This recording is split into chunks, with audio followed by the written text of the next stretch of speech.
pakiramdam na gigising ka isang araw at bigla mong mapagtanto na sa dami ng hinabol mo sa buhay, hindi mo na namalayan yung mga nawala. Kasi sabi nila, chase your dreams. Kaya tumakbo ako.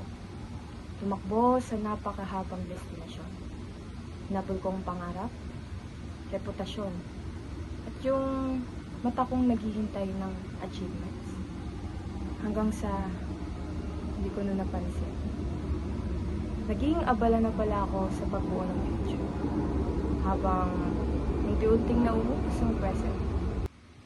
Bawat taon, puno ng pagsubok, pagaling ng bumangon, palakasan ng loob, at patatagan ng sarili. Kasi bawal mapagod bawal huminto, at bawal mapag-iwanan. Kasi alam nating patuloy na dumadaloy ang oras.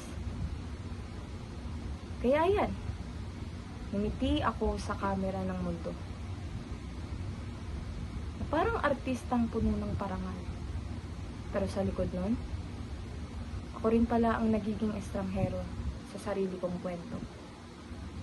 Sa kagustuhang magkaroon ng magandang bukas, unti-unti kong nakalimutan sila.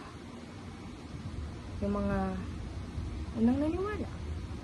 Si Mama, Papa, mga kapatid, na kahit hindi nila sabihin na nandyan sila, palagi naman nila itong pinaparamdam.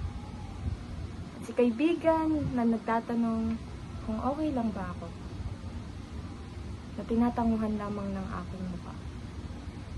At oo, pinili kong habulin ang bukas, kahit ang kapalit nito ay ang ngayon.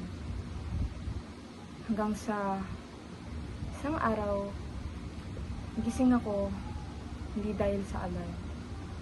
At kung anong alog sa aking katawan, kundi dahil sa katahimikan.